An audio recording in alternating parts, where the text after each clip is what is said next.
ശരി ലിജോ, തേവലക്കര ഹൈസ്കൂളിൽ നിന്നിപ്പോൾ 10 മണിയോടെ പൊതുദർശനമുണ്ട്. ഒരു നാടൊന്നാകെ അങ്ങോട്ടേക്ക് എത്തിച്ചേരുമെന്ന് പ്രതീക്ഷിക്കുന്നുണ്ട്. വലിയ ദുഃഖത്തിൽ കൂടിയാണ്. വിജിൻ കൂടെ ചേരുന്നുണ്ട് വീട്ടിൽ നിന്ന്. വിജിൻ, അമ്മ കൂടെ എത്തുന്നതാണ് അവിടെ പ്രതീക്ഷിച്ചിരിക്കുന്നത്. എന്തായാലും ഉച്ച കഴിഞ്ഞാവും അമ്മ എത്തുക എന്നറിയുന്നുണ്ട്. അപ്പം തന്നെ സംസ്കാരത്തിനുള്ള മറ്റൊരുക്കങ്ങളൊക്കെ അവിടെ പൂർത്തിയായിട്ടുണ്ടോ?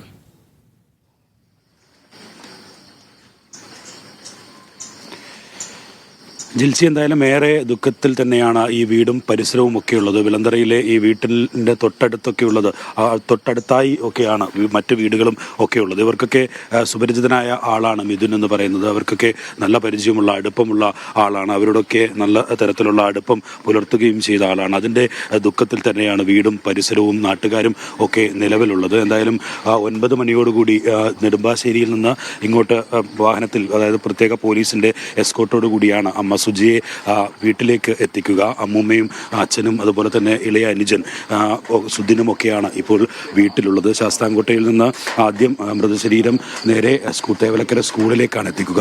അവിടെയാണ് പൊതുദർശനം ഉണ്ടാവുക. ആ പൊതുദർശനത്തിന് ശേഷമാണ് വീട്ടിലേക്ക് എത്തിക്കുക. വീട്ടിലും നാട്ടുകാർക്കൊക്കെ കാണാനായി പൊതുദർശനം ഇവിടെ ഒരുക്കുന്നുണ്ട്.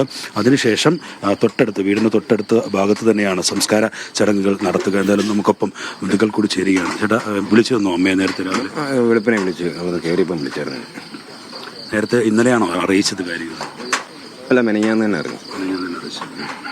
കൂടെ ആരെങ്കിലും ഉണ്ടോ അപ്പോൾ വരുന്നതിൽ? ഇല്ല, ഒറ്റയ്ക്കേ ഉള്ളൂ. നെടുമ്പാശ്ശേരിയിലേക്ക് കൂട്ടാൻ ആള് പോയിട്ടുണ്ട്. ഇവിടുന്ന് ആള് പോയിട്ടുണ്ട്. പ്രത്യേക വണ്ടിയൊക്കെ ഒരുക്കിയും സർക്കാർ MLA ഒക്കെ അത് അല്ല, സൗകര്യങ്ങളെല്ലാം ചെയ്ത് കൊടുത്തിട്ടുണ്ട്. കുഴപ്പമില്ല, വരാനുള്ളതാണ്. 2 മണിയൊക്കെ ആകുമ്പോഴത്തേക്ക് നിൽക്കും, അങ്ങനെ പറയുന്നത്. ഇപ്പം നിലവിൽ വീട്ടിലാരൊക്കെയാണ് ഉള്ളത്? ഇപ്പോൾ ബന്ധുക്കളും അമ്മയും പെങ്ങളും ഒക്കെ. ജിൽസി, എന്തായാലും അതാണ്, ബന്ധുക്കളും സുജയുടെ അമ്മയും, അതായത് മിഥുൻ്റെ അമ്മൂമ്മയും ഒക്കെയാണ് നിലവിൽ ഇപ്പോൾ വീട്ടിനകത്തുള്ളത്. എന്തായാലും അവരെല്ലാം വളരെ ദുഃഖത്തിലാണ്. നമ്മൾ ഇന്നലെയൊക്കെ കണ്ടതാണ്. അവർക്കൊന്നും എന്താണ് പറയേണ്ടതെന്ന് പോലും അറിയാത്ത അവസ്ഥയിലാണ്. നേരത്തെ ലിജോ സൂചിപ്പിച്ചതുപോലെ തിരിച്ചു വരുമ്പോൾ ഭക്ഷണം ഉണ്ടാക്കി വെക്കണം എന്നൊക്കെ ആവശ്യപ്പെട്ടാണ് മിഥുൻ സ്കൂളിലേക്ക് പോയത്.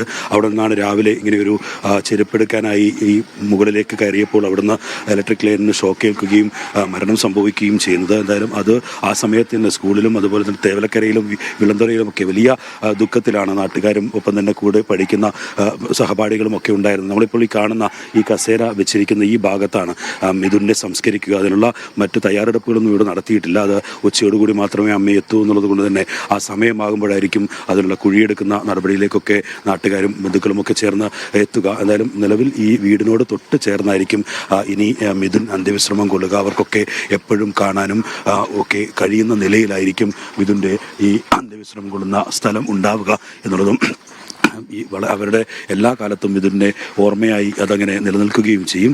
അങ്ങനെ ഏറെ ദുഃഖം നൽകുന്ന കാഴ്ചയാണ്. ബന്ധുക്കളും നാട്ടുകാരുമൊക്കെ ഇങ്ങോട്ട് എത്തുന്നേ ഉള്ളൂ. MLA ഉൾപ്പെടെയുള്ളവർ ശാസ്താംകോട്ട താലൂക്ക് ആശുപത്രിയിൽ ആണ് എത്തുക. അവിടെ നിന്ന് മൃതദേഹം ഏറ്റുവാങ്ങിയായിരിക്കും ആ സ്കൂളിലേക്ക് എത്തിക്കുക, തേവലക്കര സ്കൂളിലേക്ക് എത്തിക്കുക. അവിടെ നിന്ന് പൊതുദർശനത്തിന് ശേഷമാണ് ഈ വിളന്തറയിലെ വീട്ടിലേക്ക് കൊണ്ടുവരിക. ഈ ഭാഗത്ത്, നമ്മളിപ്പോൾ കാണുന്ന ഈ ഭാഗത്ത് തന്നെയായിരിക്കും ഇവിടെയുള്ള ഈ പൊതുദർശനം നടത്തുക. അതിനുശേഷമാണ് എല്ലാ ചടങ്ങുകളോടും കൂടി തൊട്ടടുത്ത വീടിന് ബാക്ക് സൈഡിലായി കാണുന്ന ഭാഗത്ത് സംസ്കാര ചടങ്ങുകൾ നടത്തുകയും ചെയ്യുക. എന്തായാലും അമ്മ സുജ അവിടെ നിന്ന് പുറപ്പെട്ടു കഴിഞ്ഞു. കുവൈറ്റിൽ നിന്ന് 8:55 റൈറ്റ് ടൈം ആണെങ്കിൽ ശേഷം ബന്ധുക്കളും ഒപ്പം തന്നെ ഇവിടുത്തെ വാർഡ് അംഗങ്ങൾ ഉൾപ്പെടെയുള്ളവർ, ജനപ്രതിനിധികൾ ഉൾപ്പെടെയുള്ളവർ ഒക്കെ ചേർന്ന് സ്വീകരിച്ചാണ് അവരെ ഇങ്ങോട്ട് കൊണ്ടുവരിക. അവരെ കൂട്ടിക്കൊണ്ടുവരാൻ പോലീസ് എസ്കോർട്ട് കൂടി നൽകണം, പെട്ടെന്ന് തന്നെ എത്താൻ പോലീസ് എസ്കോർട്ട് കൂടി നൽകണമെന്ന് മന്ത്രി വി ശിവൻകുട്ടി തന്നെ ആവശ്യപ്പെട്ടിട്ടുണ്ട്. അതുകൊണ്ട് തന്നെ പോലീസ് എസ്കോർട്ട് കൂടിയായിരിക്കും അവരെ കൊണ്ടുവരിക, സുജയെ കൊണ്ടുവരിക. ഏകദേശം 1:30-2 മണിയോടുകൂടി വീട്ടിൽ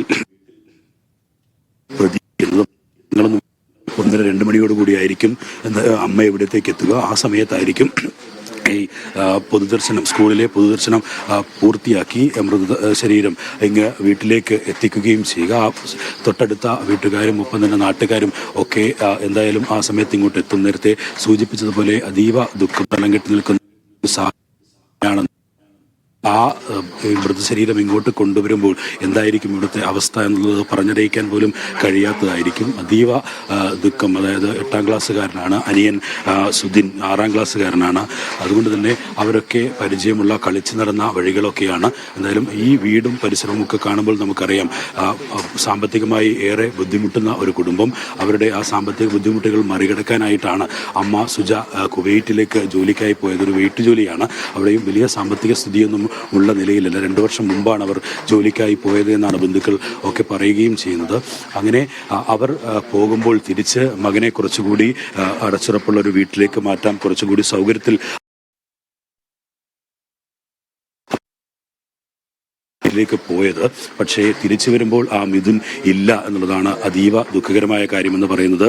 കുറച്ചുകൂടി നല്ല വിദ്യാഭ്യാസവും ഒക്കെ നൽകി വളർത്തി ഒരു കുടുംബത്തിന്റെ അത്താണിയായി ഒരുപക്ഷെ മാറേണ്ടിയിരുന്ന ആളാണ് മിഥുൻ. അതുകൊണ്ട് തന്നെ ദുഃഖം. ക്ലാസ്സിൽ പഠിക്കുന്ന കുവൈറ്റിലേക്ക് പോയത് എന്നാണ് പറയുന്നത്. ആ അമ്മ എങ്ങനെ താങ്ങും വീട്ടിലേക്ക് എത്തുമ്പോൾ അവനെ അവസാനമായി ഒന്ന് കാണുമ്പോൾ എന്നുള്ളത് ഒക്കെ ഏറെ വേദനിപ്പിക്കുന്ന